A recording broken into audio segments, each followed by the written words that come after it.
bias kolam koi saya ya. Ini kemarin ada yang tanya sistem filterisasinya seperti apa, airnya jernih begini. Nah, saya akan jelaskan di sini ya. Yang pertama ada bottom drain di bawah sana untuk mengaliri ke chamber 1. Itu untuk bottom drain itu fungsinya untuk menarik kotoran dari dasar ya. Dari dasar akan masuk ke bottom drain dan akan disaring ke CH pertama atau chamber pertama. Nah, terus yang kedua ini sistemnya itu ada skimmer di atas nih.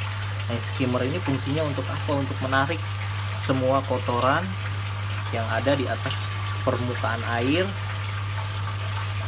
yang dia tidak bisa tenggelam. Dia selalu terapung di atas permukaan air seperti sisa pakan atau partikel-partikel halus yang terapung itu dia nggak bakal bisa tenggelam. Dia adanya di permukaan air terus. Nah, ini fungsinya ini untuk menarik semua skimmer ini, menarik partikel-partikel halus yang terapung ya masuk ke sini. Nah, ini sistemnya gaya gravitasi. Jadi dari atas ini akan dialirkan ke bawah sini ke CH pertama. Nah, ini CH pertama ini isinya itu media mekanis ya. Mekanis itu saya pakai brush di bawahnya, itu brush full dari ujung sampai ujung sini. Brush ada sekitar mungkin 25 atau 26, saya lupa ada berapa. Nah, untuk menyaring kotoran kasar yang dari skimmer dan bottom drain ini akan disaring di CH pertama ini. Nah, ini di bawahnya ada brush, terus atasnya itu ada jet mat 3 lapis saya pakai ya, jet mat, brush, atasnya lagi jet mat 3 lapis. Nah, atasnya lagi ini saya manfaatkan untuk media karang jahe ya, karena space-nya lumayan besar, jadi ya saya kasih aja karang jahe. Nanti fungsinya juga ada juga untuk menstabilkan parameter air atau pH air supaya stabil ya atasnya. Nah, ini juga saya pakai juga itu aerasi di CH pertama, karena fungsinya buat apa? Aerasi itu sangat penting ya di ekosistem kolam.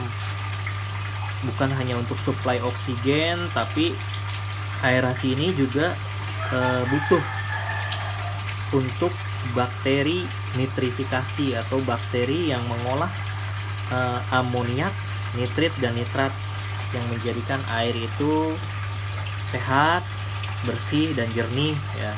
Nah, ini ada peran utamanya yaitu bakteri nitrifikasi. Nah, ini saya supply oksigen semua di setiap filter ya, media filter. Nah, ini juga saya kasih semua dari CH1, CH2, CH3, CH4. Nah, karena bakteri jahat atau patogen itu akan mati ketika kadar HDO atau oksigen di kolam kita itu banyak gitu ya, dia nggak akan bisa hidup.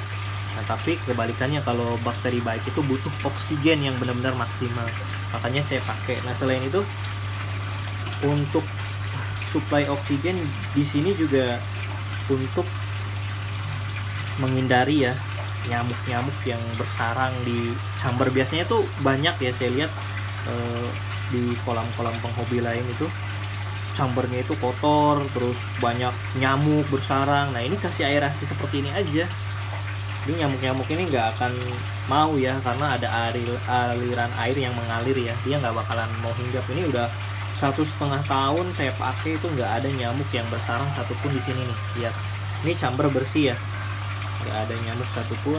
Nah, ini di CH kedua juga sama, bisa lihat nih full aerasi, nggak ada nyamuk, bersih. Jadi jangan takut kotor ya dikasih aerasi ini, wah pasti kotor nih, kotoran. Nah, itu enggak. Nah, itu udah akan mengendap, malah lebih bagus. Nah, ini bisa lihat sendiri nih, CH3 saya ini full aerasi atas bawah ya. Ini CH terakhir juga UV dan aerasi saya pakai lupa ya. Nah, ini bersih tuh, lihat nggak ada nyamuk satupun ini. Nah, bisa dilihat sini. CH kedua tadi juga sama, itu media filternya. Di bawahnya itu mekanis, ada brush, terus jet mat atasnya, terus matala. Nah atasnya lagi saya kasih biobol sama karang jahe, saya manfaatin atasnya karena masih ada space kosong. Nah pH terakhir itu ada media biologi full ya, bawahnya saya kasih tatakan itu jet mat, terus atasnya biologi media biobol sama oyster sekitar 3 kilo. Nah ini full aerasi juga ya, saya lihat samping atas bawahnya. Ini CH terakhir juga saya pakai UV, fungsinya untuk mensterilisasikan air dari bakteri jahat atau patogen seperti bakteri-bakteri yang hidup di kolam, atau dia akan mati jika masuk ke CH terakhir ini, CH keempat yang isinya itu UV. Dan saya full kasih aerasi juga ya, jadi bersih, nggak ada nyamuk bersarang satupun di sini, bisa lihat ya. Nah, terus masuk ke water pal ya, ini akan dialirkan dari pompa sini, akan dialirkan ke kolam utama lagi. Nah ini saya kasih tanaman sirih gading atau tanaman berakar ya, fungsinya ini untuk menyerap nitrat yang berlebihan di kolam. Nah ini akan diserap nih oleh tanaman yang berakar ini, sirih gading. Ini juga banyak fungsinya ya, tanaman sirih gading selain menyerap nitrat di kolam, juga untuk mensuplai oksigen di rumah. Dia akan menyerap semua racun-racun yang berbahaya, diserap oleh tanaman ini nih. Ini bagus, nah, ya, bisa lihat sendiri tanamannya. Nah ini sudah sampai ke atas yang merambat. Nah, ini merambat ke atas ini. Nah, masuk ke kolam utama lagi ke sini. Nah bisa dilihat ya. Mungkin cukup sekian review kolam saya, mudah-mudahan bisa membantu teman-teman yang untuk membuat kolam koinya. Terima kasih.